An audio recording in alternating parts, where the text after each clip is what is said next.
লোভে পড়ছিলাম, লোভে পড়ে শান্তি চাইতে যায় মানে এমন শান্তি পাইছি, সংসারও হারাইছি, মা বাবাও হারাইছি, সম্মানও হারাইছি, সব কিছুই হারাইছি। তো আমার তো হাজব্যান্ড থাকে না কাছে, তো একটা মানে যে কোনো একটা ভালো ছেলে ভালো লাগতেই পারে মানুষকে, স্বাভাবিক। তখন আমার মনে হালকা হালকা একটু শয়তানি যে না, একে যেভাবে হোক আমার ফাঁদে ফেলাবো, আমি এর সাথে সম্পর্ক করবো, কারণ আমার হাজব্যান্ড তো দেশে থাকে না, তো আমারও তো কিছু দরকার আছে বা আমারও তো পছন্দ অপছন্দ বলে কোনো কিছু আছে।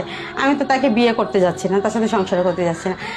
আমার যতটুকু দরকার তার থেকে আমি ততটুকু পাইলেই হয়েছে। পরে হঠাৎ করে ছেলেকে ফোন দিয়ে বললাম কি যে দেখো আমি তোমাকে একটা কথা বলতে চাই। তা বললো যে কি কথা ম্যাডাম বলেন। আমি চাই ম্যাডাম বলবা না, আপু বলবা, আমার নাম আছে না, নাম ধরে বলবা। তা বলছে আচ্ছা ঠিক আছে, আমার না তোমাকে খুব ভালো লাগছে।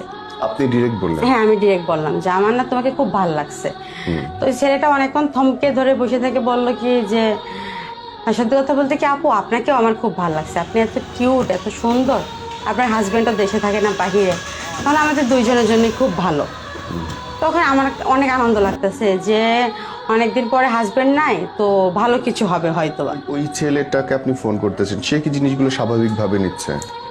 সে একটু ভয় ভয় পাচ্ছে যে ম্যাডাম এই কথাগুলো যদি আমার অফিসে জানাজানি হয়ে যায় তাহলে আমার জন্য চাকরি চলে যাবে। তো আমি বললাম যে তোমার চাকরির বেতন কয় টাকা, না 20,000 30,000? আরে তোমাকে আমি পার ডে 20,000 টাকা করে দেবো, তুমি আমাকে সময় দিলে। ক্রেজি হয়ে গেছি। তো বললো আচ্ছা ঠিক আছে আপু, আপনি এই কথা জানি জানাজানি না হয়। কিন্তু ছেলেটার মনে শয়তানি ছিল যে আমার সাথে সব কিছু করে আমাকে ছেড়ে দিয়ে আমার টাকা পয়সা নিয়ে চলে যাবে। তো আমি সেই জিনিসটা বুঝি নাই, কারণ বিবাহিতা মেয়েদেরকে কেউ ভালোবাসে না, তাদের শরীর ছাড়া কোনো কিছু ভালোবাসবে না। কারণ আমরা বিবাহিতা, হাজারে একটা ছেলে মানুষ বলে যে না আমি বিবাহিতা মেয়েকে বিয়ে করব, কিন্তু দিন শেষে সেই ছেলেটাও অবিবাহিতা মেয়েকে খুঁজবে, অল্প বয়সের মেয়েকে খুঁজবে। আমি আর চেহারা যতই সুন্দর হোক না কেন, একটা মেয়ের যদি বিয়ে হয়ে যায় তার দুনিয়াতে কোনো দাম থাকে।